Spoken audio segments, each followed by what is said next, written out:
ngomong bahwa jagat alam kita itu terdiri dari 7 lapis tingkat kesadaran dan tingkat perangkat. Ya, ada bahasa Sanskerta ngomongnya anomaya kosa, pranomaya terserah, pakai artikulasi mana pun boleh. Wong Islam enek sing ngarani alam wahdat, akadiyat terus boleh. Tapi saya pakai bahasa yang milenial ya. Jadi kesadaran tubuh kita yang pertama itu kesadaran fisik, kedua eterik, astral, ketiga eterik, keempat mental, kelima spiritual, keenam kosmik, ketujuh nirvanik. Nah ini juga akan mempengaruhi sikap tingkah tangguh seseorang. Nah ini tadi saya tak jelaskan dari Punggawa, Satrio, Satrio Pinandito, Ratu, Begawan, gitu kira-kira gitu ya. Ini ditakar di dalam tingkatan kesadaran hierarki manusia. Masih ada orang yang mempercayai tingkat kesadaran kulit boleh orang Islam memaham sebagai syariat. Akhirnya dia butuh rule atau aturan yang dibuat atau distandarisasi untuk kepentingan proses. Ya, jadi ora kena disalahi. Yang kedua nanti dia akan mulai memasuki fase namanya astral. Itu tubuh uap. Berarti ketika dia sudah mulai masuk di tubuh astral itu bisa jadi dia mulai melihat asap gitu ya. Terus kadang dulu awake dhewe iku gampang merinding-merinding itu karena dia sudah berkaitan dengan tubuh astral, memiliki kemampuan masuk di medan astral. Jadi meditasi terus kok merinding-merinding ya kan ndang-ndang enek demit teko. Lah itu kan konsepsi pikiran karena dia sudah mendapat informasi bahwa demit itu mengerikan gitu kan. Akhirnya merinding itu sebenarnya adalah fungsi astralnya bekerja karena sudah dapat informasi bahwa hantu itu mengerikan, modar dia nggak melanjutkan meditasi nih. Itu mungkin tersesat step pertama. Karena sesat pola mikir sudah mendapat program. Yeah. Makanya jangan menyalahkan para guru zaman dulu, para wong pini sepuh. Iku zaman biyen gak dididi sik, penting lakonono sik kan gitu toh. Itu kan juga bijak. Tapi artikulasi itu terkadang sudah tidak harus dibutuhkan di era zaman saiki. Di era globalisasi serba pengetahuan tersebar sangat luas, kita harus benar-benar menandingi pengetahuan yang sangat banjir secara drastis ini. Nek ndak nanti nalare ciloko karena bumi manusia sekarang sudah memadat. Nek randang didandani pola nalare berbahaya. Makanya boleh melakukan dari ranah luar terus akhirnya dibawa ke dalam. Kalau dulu ke dalam keluar, gitu kan kira-kira gitu kan. Dan nanti masuk di alam eterik. Nah itu tubuh nyawa, itu tubuh listrik, ya. Jadi di dalam alam eterik ini biasanya, jadi nek orang pas meditasi duduk merasa dia geringgingan, gitu kan. Terus kepenet gitu kok aku enek sing terus diomongin aku diencok ya apa kan gitu, aku kena pengikuti salah kaprah meneh.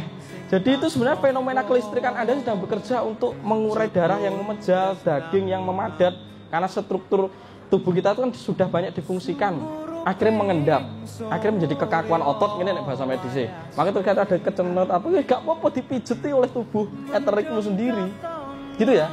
Lah itu aja disalahkan karena dapat info nek bahwa iki meditasi ning isor ruwet iki kuwi mbiyen digoni ndruwo dan lain sebagainya, terus mikir iki ketepokan ndruwo abot kaya gendong gendruwo iki kira-kira begitu. Padahal itu hanya fenomena tubuh eterik. Gitu ya. Berarti ini sesat level 2. Salahane ning salah berpikir lagi gitu, salah menggunakan prasangkanya lagi.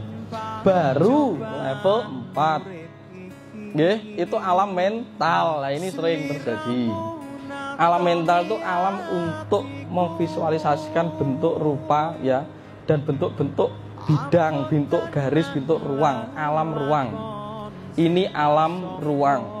Maka terkadang meditasi ketemu cahaya, ketemu sosok berjenggot, ketemu Nyi Loro Kidul, ketemu mbahmu, ketemu sosok berudeng, ketemu sosok wes macam-macam, ketemu Dewa Cikung, wes tergantung informasi yang dia dapat. Enak sing ketemu Kuan Im, enak sing ketemu Kuan Kong, banyak. Itu alam mental. Data memori yang dipersonifikasikan dari apa? Memori panca indera yang pernah diserap dari waktu ke waktu. Termasuk saat dikandung ibu. Ibumu kulino diceritani demit ae bentuk ning jabang bayine, akhirnya alam bawah sadare bayine isine demit tok. Akhirnya mergo ibune ceritane zamane mbahe terus akhirnya bayine iki isine mbahe tok. Personifikasi mbahnya tok. Akhirnya ketemu nggo jare, aku mau ketemoni wong nggo jare di dalam meditasi. Ya boleh. Tapi Anda tidak boleh melekat ke situ. Engko ndak meledu-meledu.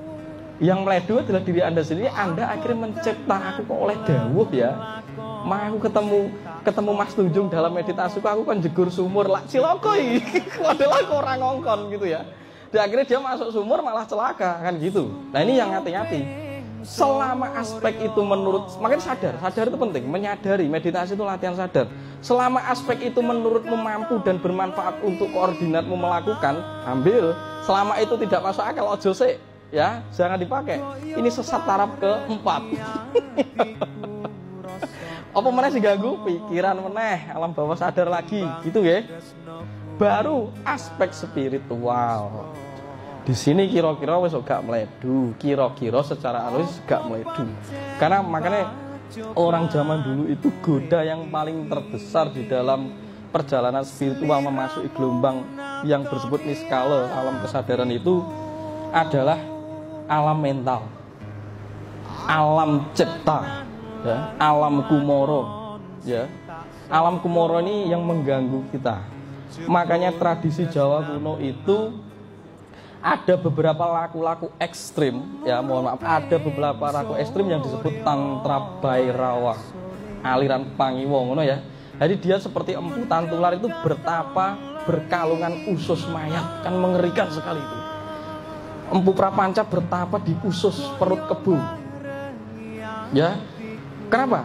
Terus ada tradisi kue ziarah kubur. Terus dulu ada Pancamakara Puja, tradisi menyembah Batara Durga. Itu maksudnya apa? Itu maksudnya untuk melatih kegetiran dan kengerian kita itu lepas, karena itu mempengaruhi mental kita. Kita menyadari bahwa kita juga terkandung unsur yang menjijikan, unsur yang ngeri, yang mengganggu panca indera sendiri. Ketika kamu belum bisa melampaui gangguan panca indera, kok mambu banger, bingung mambu sing gak bener, bingung delok rupa yang tidak sesuai dengan standar pikiranmu, bingung lihat darah, takut dan lain sebagainya, itu berarti ada masalah di alam bawah sadarmu. Kamu mendapat sesuatu yang masih getir dan luka batin yang parah. Makanya delok wong kena getih ngeri, delok apa-apa ngeri, ini dilampaui semua. Karena sejatinya kita harus berhijrah dari alam itu. Kira-kira begitu. Nah, di kuburan tradisi ini masih dipakai ziarah gitu loh, ziarah makam. Nah, sebenarnya orang yang bertapa di kuburan itu coba sirik-sirik, dia tidak memuja hantu dan demit.